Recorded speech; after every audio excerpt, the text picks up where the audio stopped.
अबर राम जय जय राम, मेरे प्रभु राम जय जय राम। जय मंगल भवन अमंगल हारी, द्रवहु सुदशरथ अजर बिहारी। दीन दयाल विरुद्ध संहारी, हरहु नाथ मम संकट भारी। श्री राम गुणवर्ण है, सद्गुणों के समुद्र के समान है।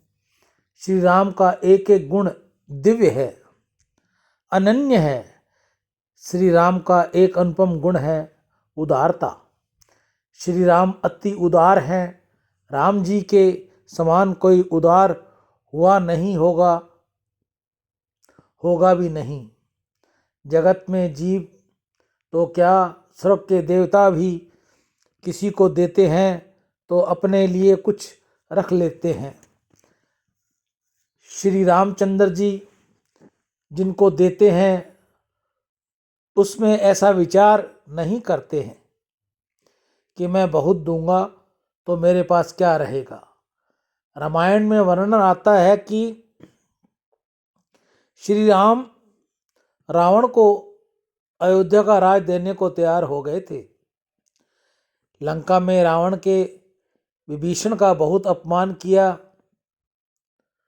इस कारण विभीषण जब लंका का त्याग किया तब एक क्षण के लिए भी उसके मन में ऐसा संकल्प हुआ कि आज तो भले ही मेरा अपमान हुआ है, लंका छोड़कर मुझे जाना पड़ रहा है, परंतु मैं राम जी की शरण में जाऊंगा तो मुझे लगता है कि राम जी रावण को मारने के बाद मुझे ही लंका की गद्दी पर बैठाएंगे।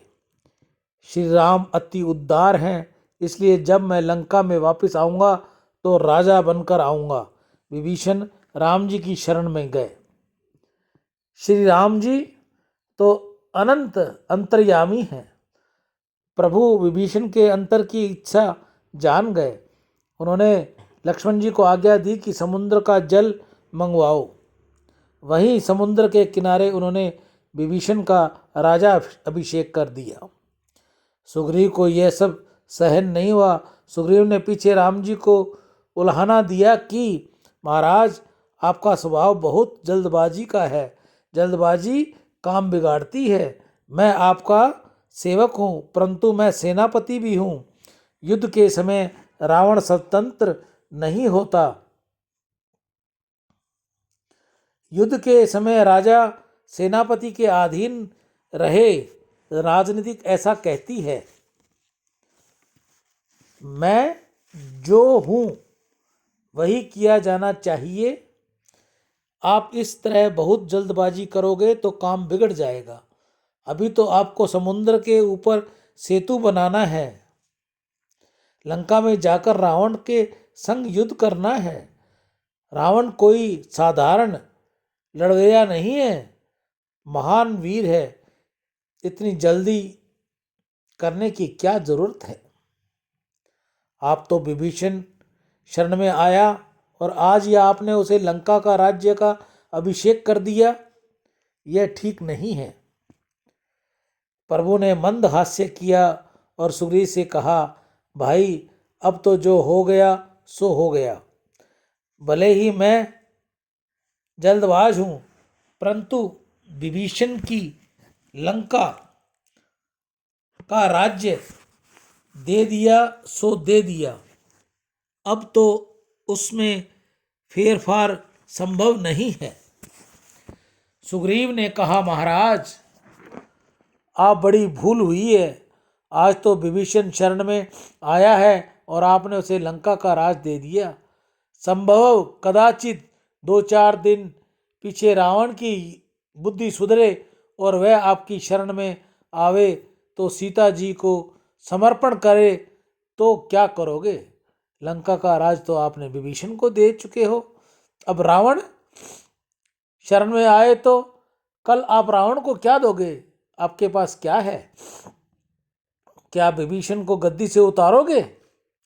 राम जी ने सुग्रीव से कहा, भाई मैं भूलता हूँ तब बहुत विचार करके भूलता हूँ।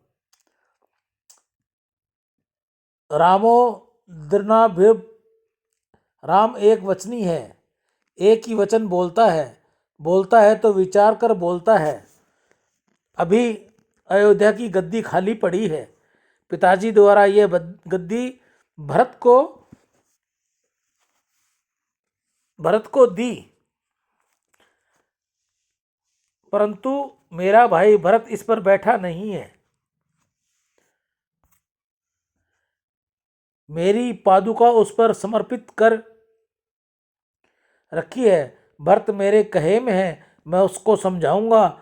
मुझको राक्षसों के साथ कोई युद्ध करना नहीं है। मेरी ऐसी इच्छा नहीं है कि मैं राक्षसों का संहार करूं। रावण शरण में आए तो मैं रावण को अयोध्या की गद्दी पर बैठकर अपने हाथों से उसका तिलक करूंगा और उसका राजा अभिषेक करूंगा और संपूर्ण जीव में वन में। गीता गंगा गौ माता की जय। दान से अंतःकरण की शुद्धि होगी व भगवत कृपा मिलेगी।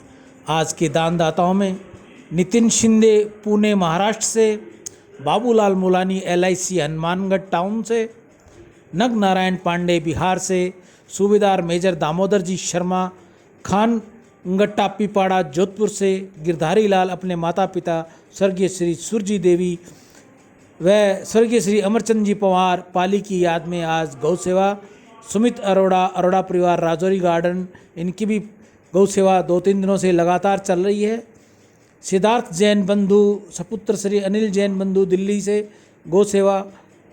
दिलीप व्यास जी हैदराबाद से, जैक किशन जी नीलानी, इनकी भी लगातार गौ सेवा आती रहती है। अनंत आर पाठक महाराष्ट्र से, ये भी हमारे गौ माता के पुराने भक्त हैं। संजीव शर्मा USA से, इनकी लगभग गौ माता की सेवा आती रहती है। प्रेमा त्रिपाठी उर्फ माना बहन पत्नी श्री वाचस्पति त्रिपाठी अल्लाहपुर प्रयाग से, सुंदरलाल वासुमल तोलानी, ब्रजलाल कोल जम्मू, अमृता जी भट्ट, भगवान हीर नंदानी, ये सभी गौ माता के भक्त गौ सेवा करते रहते हैं। जिस भी मनोकामना से इन्होंने गौ माता की सेवा की है, गौ माता से मेरी प्रार्थना है कि वह इन सभी गौ भक्तों की मनोकामना को पूर्ण करे, इनके बच्चों को अच्छी सद्बुद्धि दे, माता पिता की सेवा करे, सदैव दान के अंदर अग्रसर रहे। पुनः एक बार गौ माता से प्रार्थना कि इन सभी भक्तों की मनोकामना पूर्ण करे। आप में से भी जो कोई और भक्त गौ सेवा करना चाहे तो अभी वृंदावन में हम 10 जून तक हैं। 10 जून तक अपनी सेवा भेजकर गौ सेवा के भागी बने। बार कोड हमने वीडियो के पीछे लगा रखा है। जो भी भाई बहन बार कोड पर अपनी धनराशि भेजे वह अपना नाम व शहर का नाम लिखकर हमें व्हाट्सअप करें, वह फ़ोन करके हमें सूचित करें ताकि आपकी जल्द से जल्द गौ सेवा गौमुख तक पहुंची जा सके। राम।